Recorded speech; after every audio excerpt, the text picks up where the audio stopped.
Over the past several years, in every business and every industry, we've been having trouble attracting and retaining talent. And by the way, one of the most important to attract and retain and the most difficult has been our frontline workforce. Now, those might be the people that are actually interfacing with your customer for the first time. They're carrying your brand. They might be the people that drive the truck and deliver the product. They may be the people that answer the phones. They're that front line. But then there's another hidden front line. They're the people that are waiting on tables.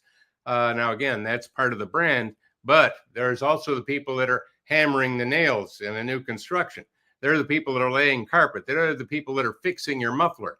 Those are the hidden frontline workforce. And by the way, without a frontline workforce, your business is in trouble because we've all got them. Well, that's why I'm excited for today. Our expert today is Eric Chester, and he's going to show us how to find, engage, and keep the right employees.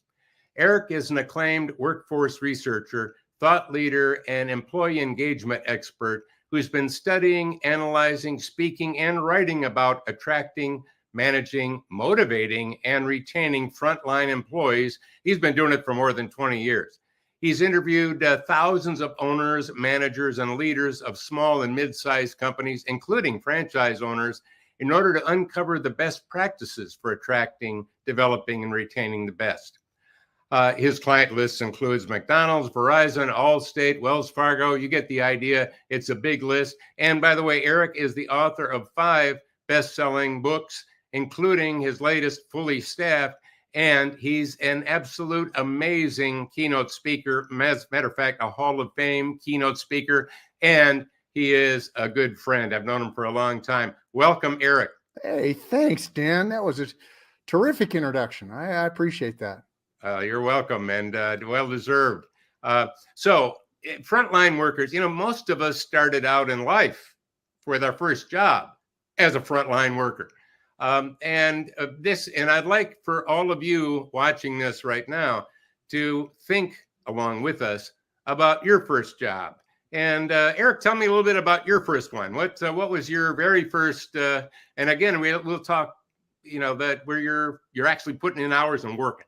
Right. Well, if Dan, you and I are similar in age. We're baby boomers, and that means our parents were probably Depression era babies, and they told us stories about going through the biggest depression, the Great Depression that this country ever had, and our parents wanted to make sure that we could always find work when work was hard to find, and so.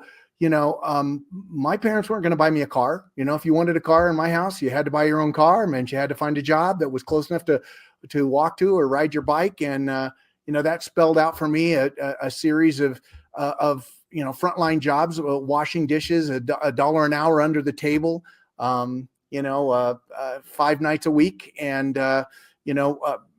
that parlayed. I was always delivering papers. We had 2 papers here in the Denver metro area. We had the Rocky Mountain News, which is a morning paper, and it was tabloid style. And we had the Denver Post, which is still around.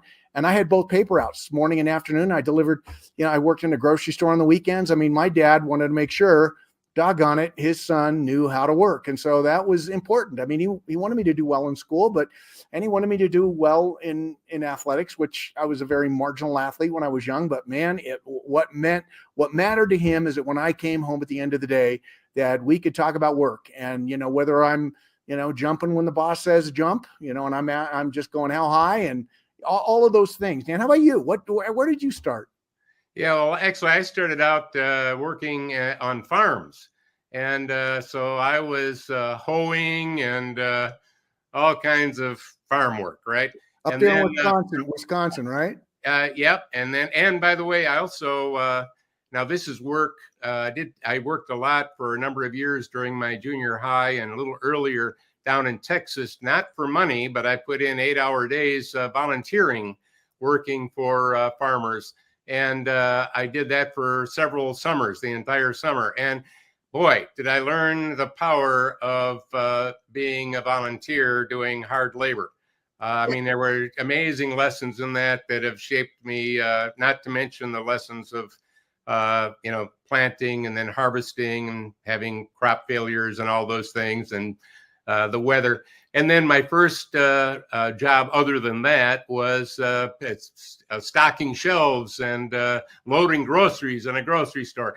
So we've all had those. And I know for both of us, as you were talking about yours and mine, and I'm sure for all of us listening, there were some important life lessons that we were learning, and including pride, taking pride in our work, and other things. I mean, we were young and we had a young mindset, but we were learning things without question. Talk a little bit about as we think of, oh yeah, I remember when I was a frontline worker, I remember what it was like. So it must be like that for you. I think a lot of business people are like that, but is that true? Talk a little bit about that. When I got my first, well, I call it a real job, where you had to actually go in and fill out an application and go through an interview and what have you. I was 16 years of age. You couldn't get that kind of job unless you were 16, again, in the Denver metro area on the west side of town. It was a Baskin Robbins.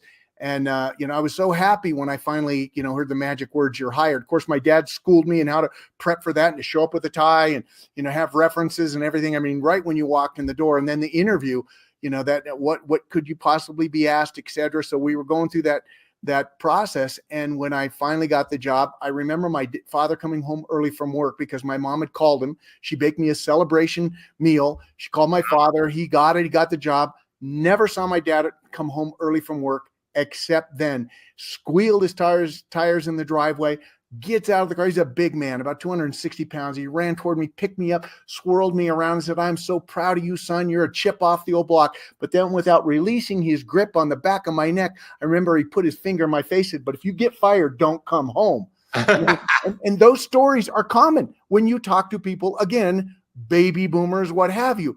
But you are not going to find many of those stories today. I mean, if you think about it, if this program, this video was being watched by our parents, they'd sit there and go, "Are you kidding me? You're actually going to do a program on how to recruit and motivate and manage and retain young frontline staff?"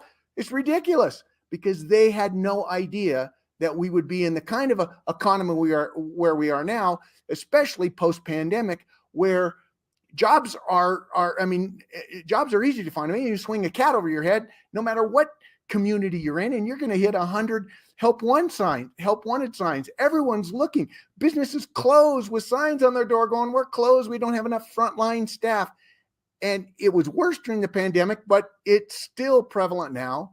So, Dan, that's the thing. It's how do we, and we being leaders, business owners, managers, how do we think about the incoming workforce? And I'm not just talking younger people, because it's a symphony of there's retirees coming back into the program, and all people of different ages and cultures and backgrounds. And yet it's changed so much that most business owners and managers I talk to say, "Hey, I thought, it was going to be hard to get customers. We can get customers. We just can't get people to serve those customers. We can't get the work done." I mean, think about a job that you'd want to happen, something you'd want to your home. If you called, chances are they go, "Okay, we can schedule 3 weeks from next Thursday." And you go, "I need a plumber now. I need someone now." Things have just changed, Dan, as you know. Exactly. And we're going to get into exactly what they can do about that. Let me just mention that the experience I had from a parent standpoint was very different than yours. I didn't have coaching. I didn't have well done. I didn't have you got the job. All I had was the super high expectation is you will get the job. And the super high expectation is you surely won't end up getting fired from that job.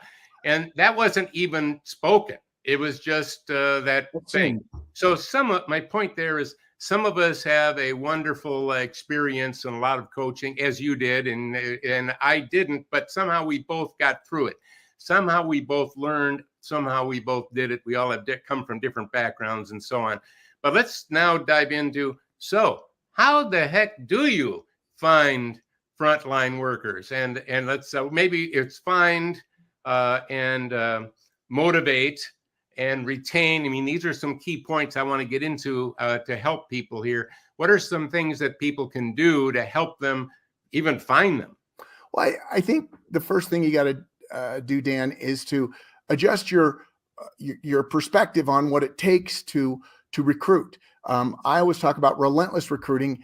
You know, if you think about championship athletic teams, as soon as they win a championship, whoever it is in whatever sport, and whether it's college or the professional levels, immediately once they win a championship, they celebrate for a day, and then they go, let's start looking, how are we going to improve our roster for the next season, right? That's why great teams are always recruiting. They're always looking for talent.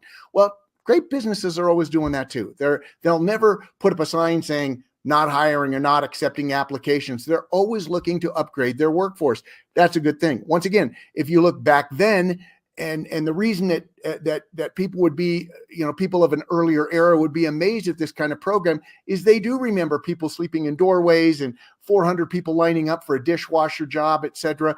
You know, those kinds of memories are with them. So that's why finding that job and hanging on to it and doing whatever was expected of you just came naturally, like it did for you and me.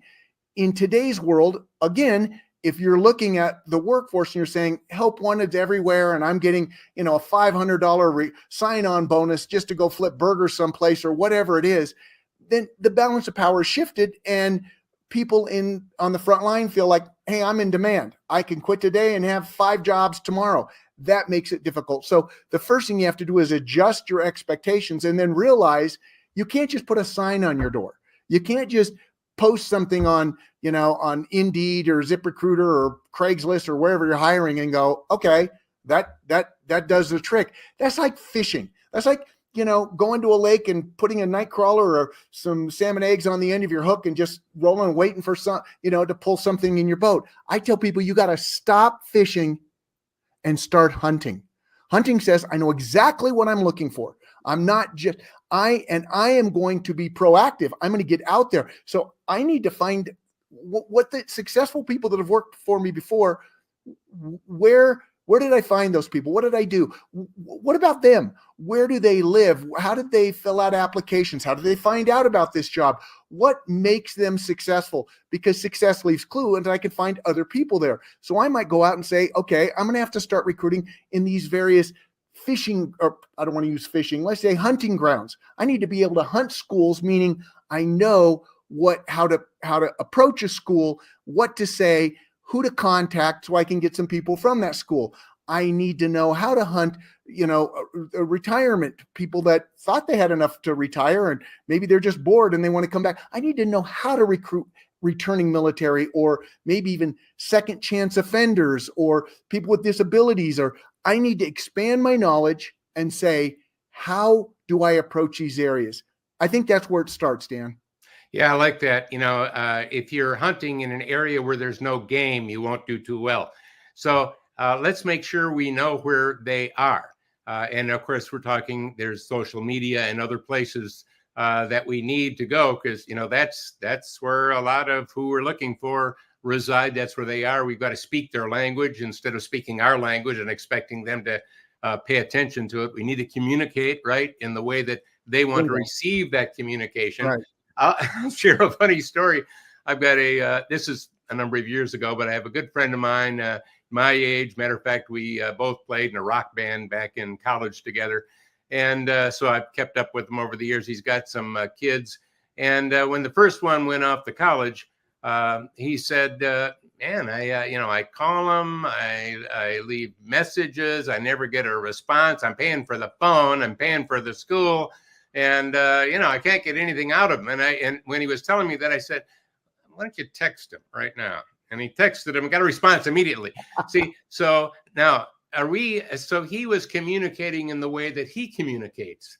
But we got to think, again, if we're using the hunting metaphor, what is the game that we're after? What are they using? And by the way, they're not all young. I mean, if you go into, you mentioned the McDonald's.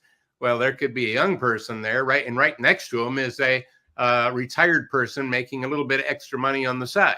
Right. And, and they're, maybe 70. So, how do you find the 70-year-old that will work in the front line, or the 60-year-old that'll work in the front line?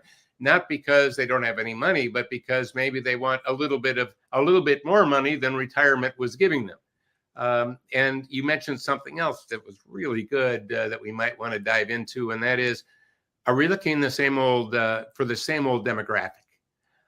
You mentioned people that might have a handicap, or people that might be ex-military. Ex-military. Oh my God, yeah. I mean, there's so many different ones in there. It's huge. So, are there some steps? Because I would love for us to give as much action to this as we can. In other words, here's some things that I suggest you do. What kind of things can we give them to suggest that they do? Well, I'm going to preface that and say, Dan, I think the first thing is to realize when you're a business leader, a manager, supervisor, to realize the environment they're playing in now, the economy, which says, okay, so maybe we don't have the balance of power right now. Maybe it's an employee's market. So if there is, I can't just say, hey, would you like to work here? I've got a job, and expect them to go, really? That's great. I'm looking for a job. Instead, we got to realize that jobs are plentiful. What sets us apart? The most important question that a business owner, manager, leader, anybody who somebody else calls boss is this question. You know how to win customers for your business, right? You know who your competitor is, and you go, okay, don't go to Acme, use us. Here's what makes us different. The question in the employment marketplace is, what makes you different? What can you say about your business, about working for you, that your competitor can't say? And your competitor is anyone who wants to hire the same people you do. So what can you say about your business? That's really like arming yourself before you go hunting, because I want to have that, that short little elevator speech, 30 seconds or whatever, saying, here we really celebrate birthdays and accomplishments. Cool. This is what I do for my people. Or, you could turn around and go, well, I pay way more than anybody else. But that's just that it's not all about money. And if you do, odds are your competitors are going to have to up their game, and before long, it'll just be this zero-sum game. So it's not just that. What do you do? What not? Okay, we treat everybody like family. Everyone says that. Or, people enjoy working here. No, I want to know why. Why should I work for you? When you can answer that question, then you feel like you're 10 foot tall and bulletproof. Now you can go approach people. Now I can turn around and go, okay, I know how to post ads, because I can say some things about working for me that my competitors can't say. I know whether I'm posting those ads on social media, or if I'm, using signage, or if I'm going to ask my employees, hey, I got an employee referral program. Here's how to pitch your friends on working here. Say these things, or this is what we do. Have you noticed it? So this is what or my vendors, I can tell my vendors, hey, if this is what I'm looking for, as you go ahead and serve other people out there, if you find somebody who feels like they will fit, please share this or whatever. That's the important thing, is what are we using to attract people? And it means the onus is on us to have a culture, and we could go way deep into culture, but have that workplace culture that says we're different. Now with that, now we can turn around and go, okay, so how many different little hunting grounds are there? We've mentioned going to schools or having a relationship with a school. Dan, you and I both are steeped in education. We taught school. I started out as a teacher, et cetera.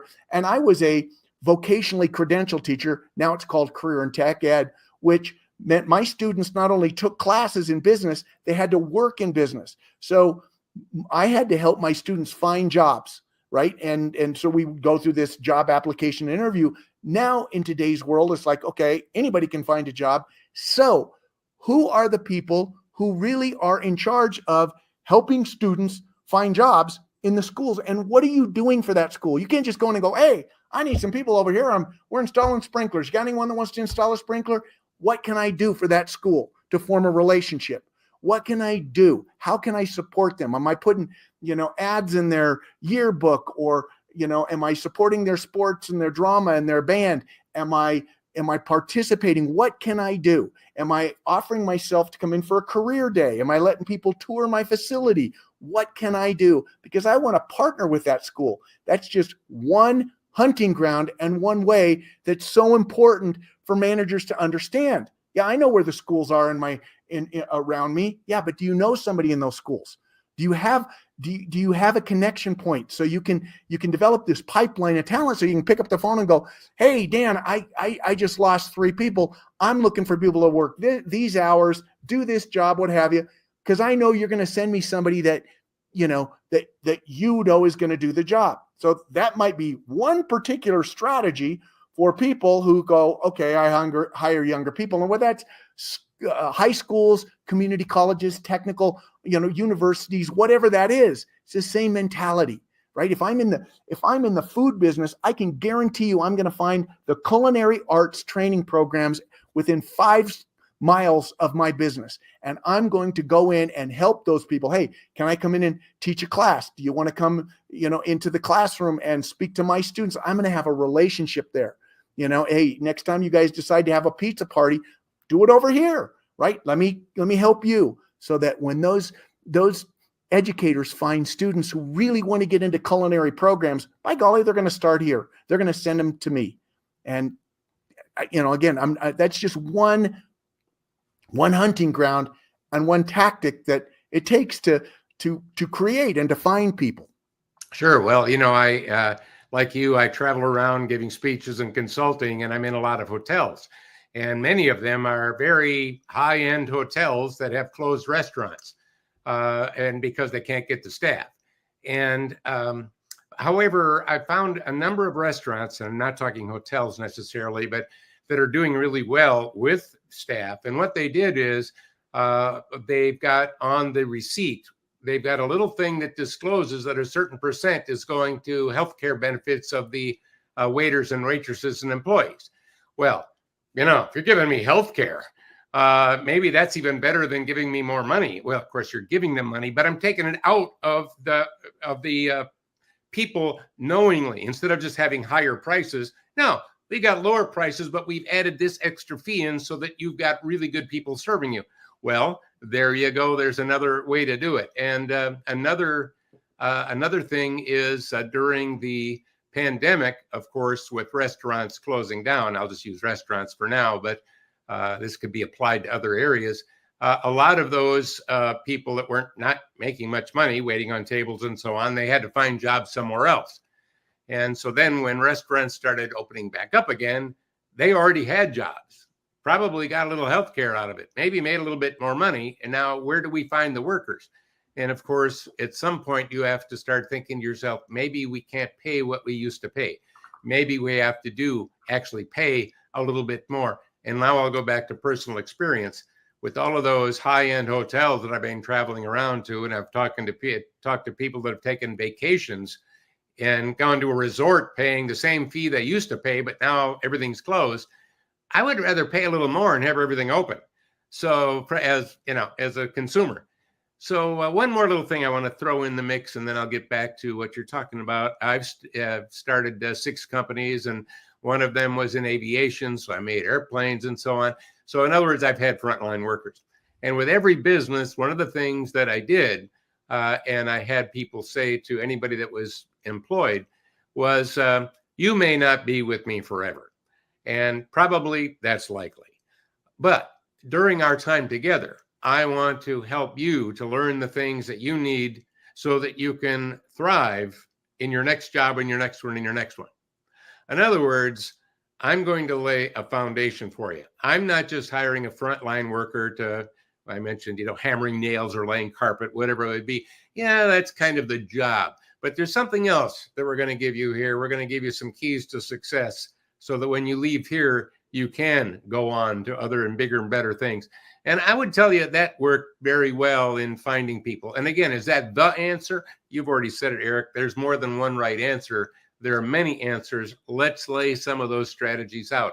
Now, I'm going to see if that stimulated some other ideas or other thinking that you'd like to share in here. Well, I tell you what, Dan, one of the key principles of being able to attract people, and as we mentioned, the important conversation that everyone who knows you're looking for people can have with someone and when says you're different, is growing your people, which is just what you just mentioned, right? That's what you did as a business owner. You grew people. Now, everyone who's watching this program, anyone who's watching this program says, well, I'm watching it because I want to grow my business. The thing to understand is every single person that works for you, even those frontliners that you pay the least but expect, to do the most, they want to grow too. Do you have a learning agenda for them? Do you know really what they want to do after they leave you? Somebody if somebody comes to work for you and let's say they're delivering pizzas, do you think in your mind that's what they want to do for the next 40 to 50 years is deliver pizza? Of course not. But if you don't know what it is they want to do, then guess what? All they're going to be is a robotic automaton, right? They're not going to be connected to the job. But if you know that this individual wants to, someday open a furniture store, or maybe they want to be they want to be an air traffic controller or whatever. Now you have to sit back and think, okay, so how is delivering pizza like, being an air traffic controller? Well, let's see. First of all, there's punctuality. People want, so when you speak to them, you go, you're going to learn important elements that will help you get to where you're going. And then occasionally have conversations and make things relevant. I had one employer who knew that his key frontline person who was running the cash register and knew more about the business than most anybody else wanted to become a pediatric nurse. And so you know what he'd say when it was time for her to step up her game? He'd go, come on, let's get that order ready stat. Small little thing, but what he was doing is tapping into her world, not just expecting that person to come into this world. So the more you can connect what that individual is doing for you to whatever they choose to do in the future, the longer they'll work for you. The old analogy, well, if you train them, they're just going to leave. Yeah, but if you don't train them, they'll stay. Yeah, exactly. What if we don't? Yeah, exactly. Before we go any further, let me just say that you have a number of great books. You have a lot of things on your website. You write as well. Let's put up your a way that people can get in touch with you, your website. And then something else that you have done that is really great is you prepared a giveaway, an ebook for people. And wow, I love that. Let's put that ebook up there. Tell me a little bit about that ebook that we're going to give people. And because it's a giveaway. I love that. Yeah. Well, the cool thing is the book is out of print. It came out 20 years ago, and it was the very first book written on what was then called the millennial generation. Right. And so here I was, a former teacher, now being a motivational speaker. I visited 1,500 different high schools across the U.S. They'd bring me in for career days, and so my goal was to help students figure out how to get from here to there when they didn't know where there really was. So then I started getting asked from companies and organizations, hey, we hire a lot of these teenagers. You seem like the teen whisperer. Come in and help our managers. Well, when I started listening to them, I found out the challenges that they were having with the young frontline. And I said, you think this is Generation X, this is post-Generation X, this is Generation Y, but not is in Y the letter that follows X. Y is in the question that's foremost in their mind. Why? Why do I have to wear that stupid looking uniform? Why do I have to work on Thursdays? And why do I have to smile at your customers? And hey, wait a second, I've been here for 3 days. Why can't I have your job? And so I found out that this was the generation that I had done so much work with that demanded they wanted to know the why before doing the what. And even though that frustrated a lot of older baby boomers and traditionalists, people realized that all they were looking for is some validation. They were just looking, they were not just going to be blindly obedient. Give me a little bit of the why, and then I'll amaze you with the what. So I wrote this book, Generation Y, and it was all about the millennial generation. So the giveaway basically says, from 20 years ago, here's this generation that's coming into the workforce. Here are the 12 things that you can count on them. And I thought, wow, so many people asked me for that book.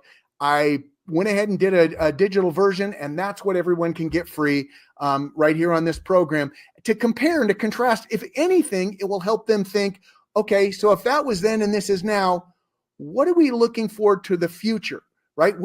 What are we looking? You are a futurist, Dan, and you know it's a lot more than megabits and microchips and AI and automatons. It's people, and people are changing faster than AI is coming on. their mindset, the way that they grow up, the way their value imprinted, and great leaders need to understand that. So if you look at this, and I know we'll probably have a lot of millennials go, yeah, okay, so now I'm going to order a book about that was written 20 years ago that kind of defined me, or at least a guy thought he was defining me.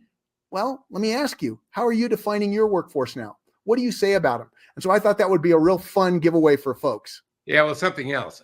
You are focused on millennials then, and those millennials are now much older. Right. However, what that book contains is a lot of wisdom and guidance for young people, not just for millennials. In other words, let's just get rid of the word millennial and write in Gen Z or Gen X. It's the same kind of principle. So it's the playbook. If you were a millennial, or put it this way, if you're looking to advance your career right now, wouldn't you love to see the things that frustrate the people you want to work for, so that you could say, I've seen their hand and I know what kind of individual I need to be. I know what I need to do. I need to be a departure from the trends. I know what's frustrating them. And I can guarantee you that book is as relevant today as it was back then, because those are the elements that managers were screaming about. And today they're just screaming louder than ever before. So yes, if you're a younger individual, you're looking at this going, wait a sec, I want to advance my career. Look at what managers really want. Sometimes we think it's just skills, right? Skill. It's the core values. It's the attitudes. It's showing up for work on time, putting a smile on your face, having a can-do attitude, saying thank you and giving your best no matter what it is, wearing the part, the uniform. How many people out there are saying, well, this is just my identity. Well, that might be your identity, but think about the uniform of the company you're working for. How do they want to be represented? Take out the lip rings, cover up the tattoos or whatever, and don't say, well, just accept me as I am. No, I want to play your game because I want to rise to the highest ranks of this company or this organization. Yeah, exactly. I mean, and there's so many things to help them understand, like, why do I need to wear a uniform? And, you could just say, well, there's a reason police wear a uniform. What if they were out there in their golf outfit? Are you going to pay attention to them? No, it's a uniform. Maybe there's a reason for uniform. Well, let's tell you why we have one. See what I mean? It's kind of tying it into something that they can agree on. Yeah, okay. I believe that police should have a uniform. Okay, you sold me on that. Now, why do we need to have one? And again, it's the why. I think that's the important thing you got into. Eric, tell me a little bit about what the people listening to this can do to now retain their frontline workforce.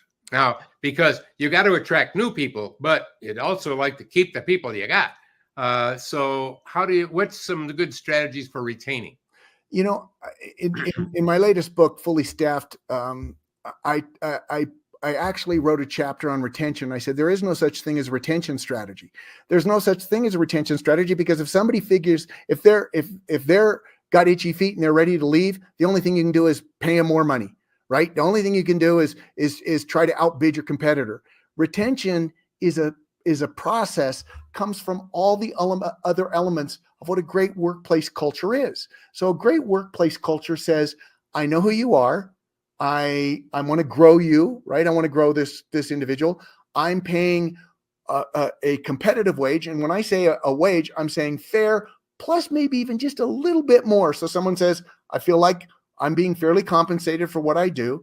I like the company's values, and they're not just words written in a boardroom or on a website somewhere. They personify those values. I like the fact that I'm recognized when I do something, when I go above and beyond, that somebody actually acknowledges me. I like the fact that, they listen to what I say. In fact, I'll tell business leaders right now that there's 3 questions every employee needs to be asked every so often. You can say, is that once a year, once a quarter, or once a month, once a week? 3 questions. What do you like about working here? What don't you like about working here? And hey, wait a second, if you had my job right now, what one thing would you do to make this a better place to work? You don't have to do them all, but if you listen, you not only know what you know what they know. And that gives you the advantage. That says, okay, I'm hearing a lot and I can continually work on my culture. And when my culture becomes a great place to work and the employees here really like it, retention takes care of itself. I don't have to worry that someone's going to leave. Not that people aren't going to leave, because everyone, you want people to maximize. Someday somebody wants to go do something, that's great. I just want to make this the best place to work, so I'm not constantly going, oh, please don't walk out my door. Oh, geez. If retention is an issue, take a look at your culture. Take a look and listen to your people and what they're saying. Don't turn around and go, well, this is a darn good. I would have liked to have worked here back in the day. Again, things have changed. What do they want? Yeah. And of course, we had what we called the Great Resignation, people leaving. And by the way, it wasn't just frontline workers. It was all over the place. And there was some extensive research done on why. Why is the Great Resignation taking place? And there were 3 different groups. McKinsey was one, I believe, and a couple others. So they were big research companies doing a very thorough research, and they all came up with the same conclusion. People weren't leaving their job. They were resigning from their boss. Right. They were all leaving the boss. Now, what does that tell me if I want to attract and retain my frontline work staff? Well, I better make sure that I'm helping the people that are managing those people become really good. I want to make sure that they have a human element to them, not just a work element to them, that they are helping to lift people rather than pull people down. In other words, if people are going to leave because the boss sucks, I better not have one of those kind of bosses. I better make sure that I've got people that, so it's really a management training and education. It is, Dan. And so I asked you about some of your earlier jobs, but think about some of the people, the managers you've worked for, and then think about some of the teachers that you had that really made an impact and that you revered the most. Were they the easiest? Did they give you the highest grades? Was it a piece of cake class, or was it a boss that just let you do anything? The answer is no. Respect, right? You respected him because that. So let's just make sure here that we're not saying, hey, you got to be friends with all your employees. That's not what we're talking about. You need to be friendly, right? You need to have a set of clear standards and boundaries and explain the rules, but you got to care enough about people that you're helping them go where they need to go. You're giving them the training that they need to succeed. You're listening to some of the issues that they have. And trust me, flexibility is a big deal. So if people come in and say, look, I need to work these hours or what have you, you got to say you can or you can't, but you got to say what you're going to do and do what you're going to say. So yes, it is what you just said. To your point, Dan, yeah, people don't quit their jobs anymore. They do quit their managers. And that's not always the case. I mean, of course, you have people leaving their job because they got a better offer, or, they're going to move someplace that they want to go, or they decided they want to pursue a different career. That's all just natural. It's the forced turnover. It's the people that say, take this job and shove it. I just don't like it anymore. Nobody here knows what I want. They don't listen to me. I told the manager when I started here I needed Thursdays off so I could take my son to soccer practice, and he puts me on the schedule for Thursday. And then that person leaves, and the manager goes, I wonder why we lost Alex. Did you ever ask him, what do you like about working here? What don't you like about working here? What one thing would you do if you were in charge to make this a better work environment? Because when you listen, and that just helps you create a better culture, and that's the key to retention right there. Well, yeah, I would, let's just say strategic listening. And the way to do strategic listening is to ask some questions. Instead of, they got a job, they're now hired, just go do your job. We'll just let them do their job. Well, you have now ended communication. You've ended collaboration. You've ended culture, because now, as you said, they're a robot. So I don't know if you want that. And by the way, is AI going to save us? No, AI is not going to save us. It can help us, but it's surely not going to save us, especially if you look at frontline work. And you might think, well, an AI and a robot. Well, that may cost you a lot more than a frontline worker. All right. So, and we live in a technical world, but let's always remember we live in a human world. And that is run by relationships, and there are good and bad relationships. And the key to a good relationships is trust. So how can I keep trust high with my frontline workers? And so if I'm going to implement something that's going to impact those frontline workers before implementing it, now I'm going to be anticipatory rather than reactionary after the fact. before implementing it, I want to ask myself, if I implement this new thing that they have to do in this way, what will happen to trust by them? And if in your mind it'll go down, then don't do it in that way. Change how you implement it so the trust will hold where it is. And by the way, if any of those frontline workers can show you how to raise the bar on trust, they may need a promotion. Exactly. Because some of those frontline workers are going to end up owning the company someday. Maybe it'd be good to, earmark who those are. I know a couple of CEOs of some hotels that started out with luggage, when people checked in. So, and that's a frontline worker, by the way. So that's where they go. We're close to the end of our time. Couple of bullets, takeaways that we want people to really pay attention to. I've got some things I can think of. Just top line, here's some things you really need to keep in mind. Well, I think one is, continue to ask yourself that question, what makes us different, and work on that. That is your culture. That is the key to retention, but it's also the key to helping, you attract the best people. When people find out you're a great place to work, I mean, Google gets 50,000 applications every single week. Why? Because Google's always mentioned as one of the best places to work. Could you achieve that in no matter what kind of business you're in, at least in your community? Could you be known for the best place to work as an auto service or auto body repair place, or as a drywall installer, whatever that is? How do I become the best place to work? That's it. What is going to make me different and unique? What can I say about my business my competitors can't say? Number two. Let me add something to that. Okay. Because there were two things that should merge together in what you just said. Let me just give that. Instead of we're different, and that doesn't imply better. What we are is we're better. Better. That's it. Yeah. Better than different. Unique. We're better, and here's why. That's it. I think there's really what you were trying to say in my mind because of what you were just talking about. Right. If you're into manufacturing with plastics, this is the place you want to work, because we do some things that our competitors don't do. We know what our competitors do. We're a better workplace, and we can prove it easily to you. That, if you can answer that question, you're well on your way. Number two, stop fishing, start hunting, be proactive. Great championship teams are always looking for great talent. Great companies, in my estimation, Dan, everyone in the organization is in HR. They don't just turn around and go, well, we have an HR department down there. They're supposed to recruit and send people in. So everybody here knows what makes us different, and we're all out looking for great people to build, whether that's using employee referral programs, figuring out where to go in our communities for retired military, or maybe even second chance offenders. Or what about refugees? Look at the refugees that are coming into our country, and some of those people are very skilled, and all they want is an opportunity. Where am I going to go to get retirees or people with disabilities, et cetera, et cetera? How am I going to make relationships with schools? So that's what we want to do. If we're constantly doing that and growing our people and trying to grow ourselves as a culture, I can guarantee you the management part becomes a whole lot easier. We're not trying to push string across the table. We have a dedicated workforce who really likes to be here. We communicate with them, and our job becomes easier, and business starts pouring in, because everybody's looking for a company that gives great service and can deal with this now rather than later.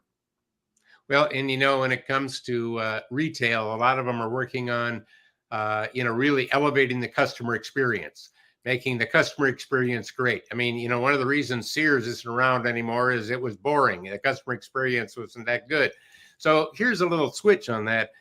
What can we do to elevate the employee experience? Precisely. So, there's an experience being an employee, whether you're frontline or any line. So how can I elevate the experience of my people, not just my customer? Let's make sure we're doing both.